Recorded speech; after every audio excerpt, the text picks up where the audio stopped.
My sister, mom, and brother have already moved into my house? I stood frozen at the doorway, my own keys still dangling in my hand. Laughter spilled from the kitchen, my laughter stolen from another life. Boxes lined the hallway, labeled bridal stuff in pink marker. My sister's wedding dress hung on my living room curtain rod like a white flag of occupation. "Just getting settled early, you don't mind, right?" she said, grinning. Behind her, my mother arranged silver trays on the counter as if she still lived here. My brother carried in another box, humming like it was all perfectly normal. "Hi, everyone, my name is Mara Collins, I'm 30. And if you think you know how this ends, stay tuned. Because that day wasn't about wedding chaos. It was the moment I realized family entitlement can feel like burglary wearing a smile. I'd bought this house 3 years ago, every inch of it earned through sleepless nights and freelance projects stacked to the ceiling. When my mortgage finally cleared, I'd cried right on these marble tiles. They knew that. And yet here they were, turning my sanctuary into a bridal base camp. "Mom," I managed, "why didn't you ask me first?" "Oh, sweetie, it's just for a week," she said, waving me off. "You live alone. The space shouldn't go to waste." My brother laughed. "Consider it a family favor." The air tasted metallic, like pennies and old resentment. On the counter, my favorite mug sat filled with someone else's lipstick stain, a small, silent violation. I smiled, but it wasn't kindness. It was calculation. If they thought I'd let this slide, they'd forgotten who paid for the roof above their heads. That night, while they decorated the guest room, I opened my laptop and started planning something that would make them wish they'd never moved in early. The next morning, sunlight slid across the hardwood, touching boxes that weren't mine. My sister's wedding shoes glimmered by the fireplace. Mom's robe hung on my chair. The smell of her rose perfume clung to everything, the same scent she used to spray on my report cards when I disappointed her. I poured coffee and found only decaf. "Who bought this?" I muttered. "Me," Mom chirped. "You should cut caffeine before the wedding. Stress ages the skin." I smiled thinly. "Stress doesn't age the skin, Mom. People do." By 9 a.m., the house had become a set. My brother hauled in camera gear for pre-wedding content. "We'll film from here," he announced. "Lighting's perfect." "For what?" "Our behind-the-scenes vlog. You'll love it." They turned my living room into a production studio. My desk disappeared beneath makeup palettes. My sister's fiancé arrived with a ring light and a bottle of champagne. "Your family's a riot," he laughed. "It's like a reality show." I stared at the lens pointed at my couch and felt something inside me still. Not anger, something sharper. Clarity. When I bought this place, I'd signed every paper alone. Mom had said, a house is too much responsibility for one girl. Now they were proving her right by treating it like community property. I excused myself, walked into my office, and closed the door. Madison, my coworker and closest friend, answered on the first ring. "You sound like someone hiding in a hostage situation," she said. "I might be. They've moved in. All of them. Every last entitled heartbeat." She laughed softly, then caught my tone. "Okay, what's your move?" "Not a fight," I said. A reminder. That night, while the house buzzed with laughter, I searched my files for a document few people knew existed. The co-ownership clause I'd once added for legal protection. It gave me the right to temporarily lease the property, without notice if used for commercial purposes. I looked out at my sister rehearsing her vows in my mirror. "Congratulations," I whispered. "Your venue just changed." By Monday, the house no longer sounded like mine. Every surface was covered: curling irons, floral ribbons, champagne flutes. The rhythm of my own life had vanished beneath someone else's soundtrack. I sat at the edge of my bed, laptop glowing against the half-light. The leasing clause blinked on my screen like a loaded secret.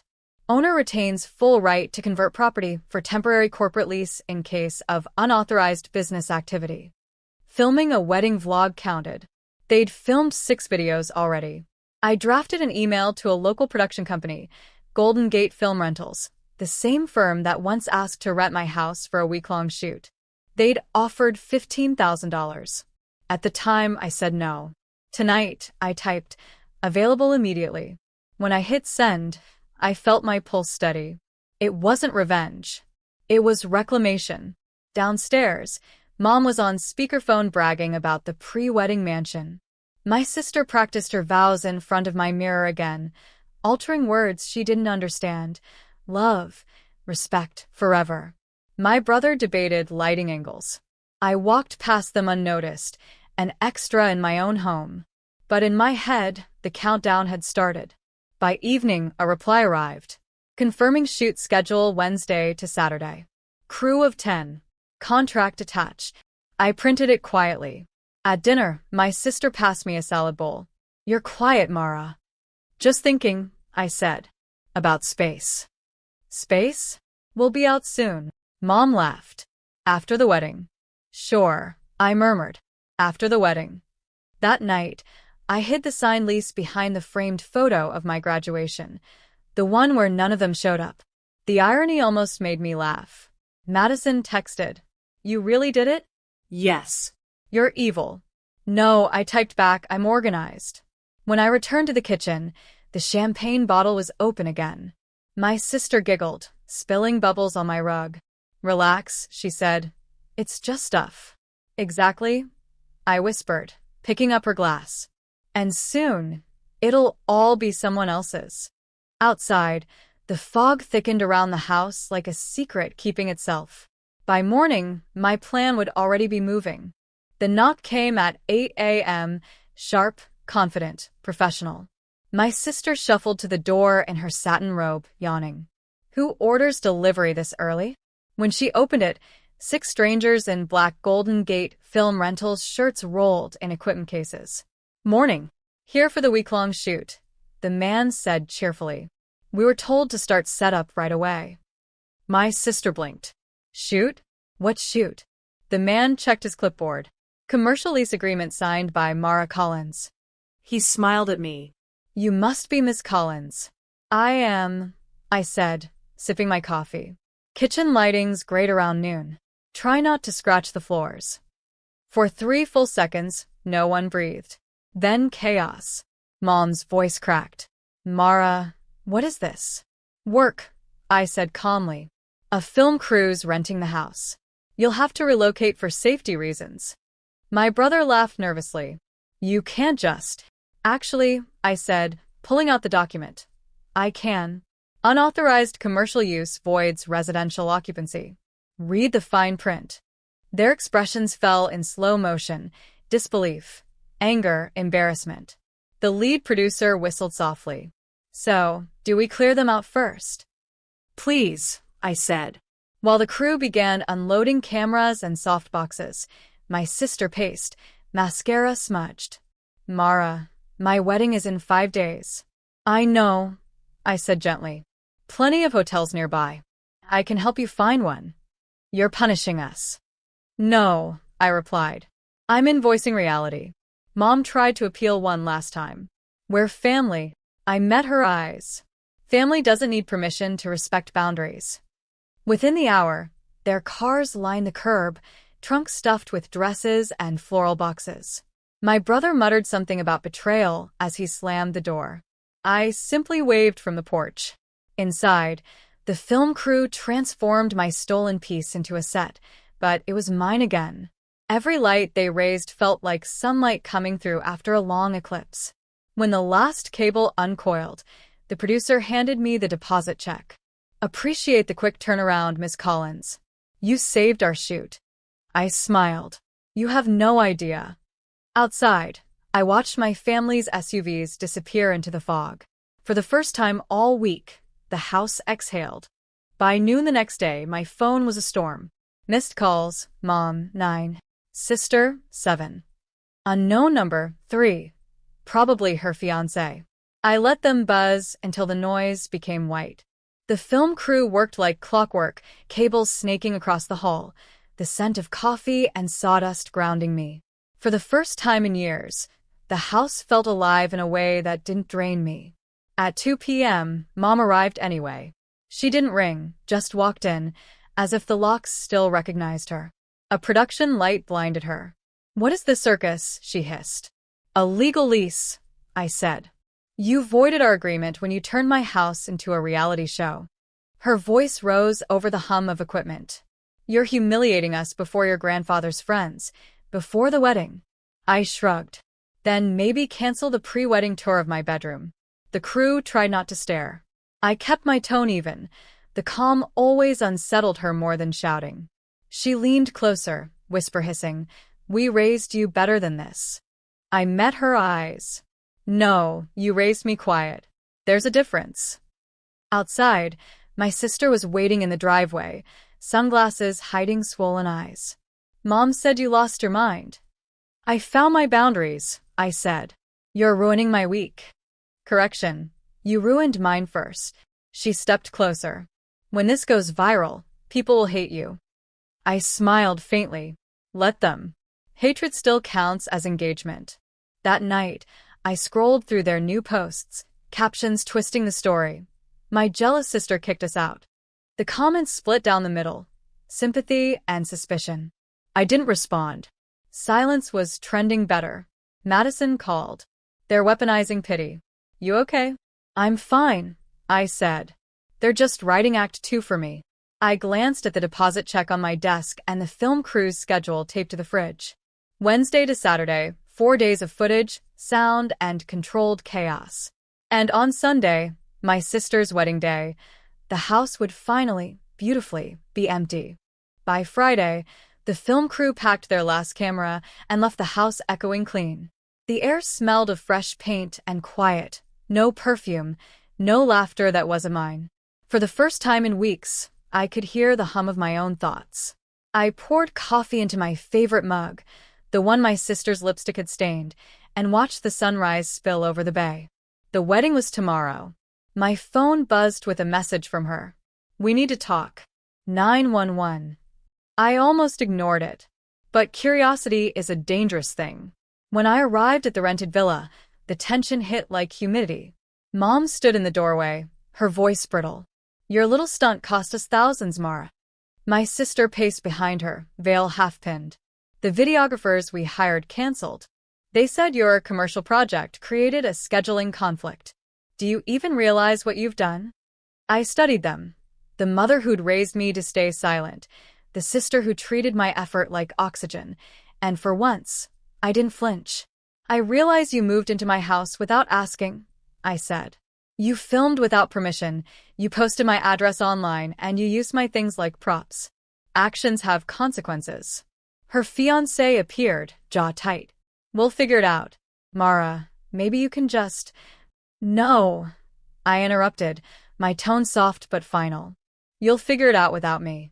I turned to leave. "Wait," my sister said suddenly, her voice breaking.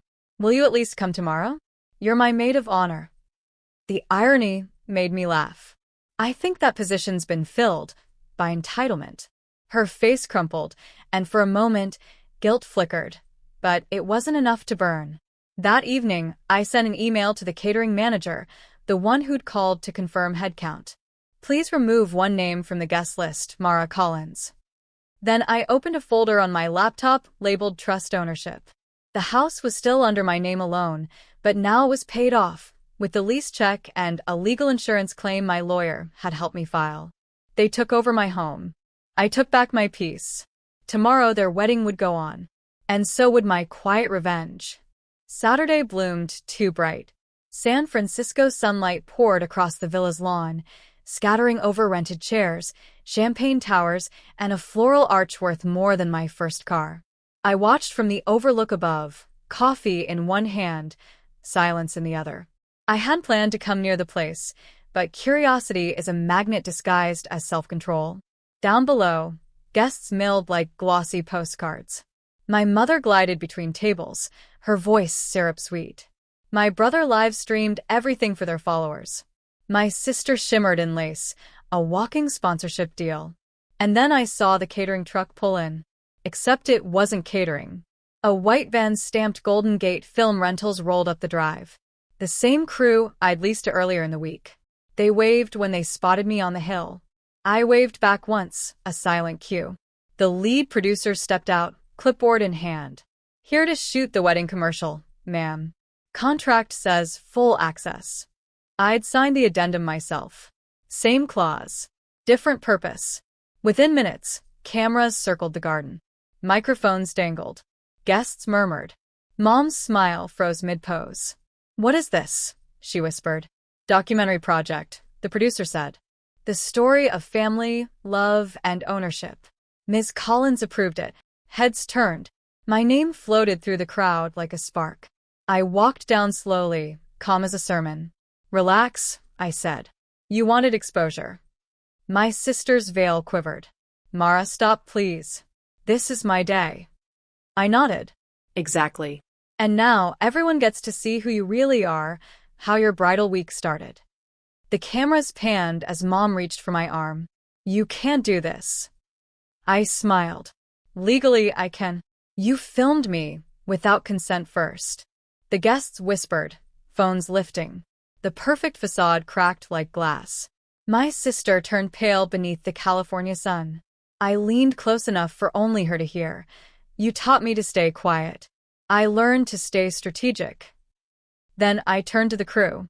"Pack it up. That's the shot." As they left, silence filled the lawn heavier than applause.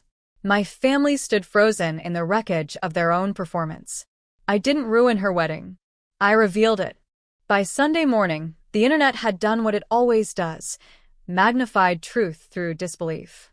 Clips from the wedding shoot spread like wildfire. Guests had posted fragments before realizing what they'd witnessed: a bride's meltdown, a mother's denial, and a sister standing calm in the middle of it all. The comments split like a courtroom, half pity, half praise. She deserved boundaries. Families like that ruin you quietly. Team Mara. I didn't reply to any. Silence, I'd learned, is its own form of closure. Mom called once more that night. Her voice was small, scraped thin. "You destroyed us." "No," I said quietly. "I documented you." She tried to speak, but her breath broke before the words did. I ended the call and set the phone face down on the table. Outside, the fog rolled across the bay, like forgiveness trying to find a place to land. I stood by the window of the house they'd once invaded.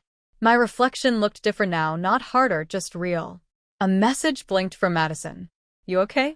Yes. "So what now?" "I live." I spent the next few weeks cleaning the quiet back into every room. The rug they'd stained with champagne came clean after all. The lipstick mark on my mug faded. The house was mine again, legally, emotionally, spiritually. Then one afternoon, an envelope arrived. No name, no return address. Inside, a check for $12,000 and a note in my sister's handwriting. "For the deposit you lost when we moved in. I'm sorry." I stared at it for a long time. Not out of forgiveness, but respect. She had finally paid for something. I placed the check in a drawer and went out to the balcony. The city shimmered, restless and alive. Somewhere below, laughter drifted up, uninvited, harmless. I sipped my coffee and smiled. Justice hadn't come in fury. It had come in focus. Because sometimes the quietest revenge isn't destruction. It's ownership. And mine was complete.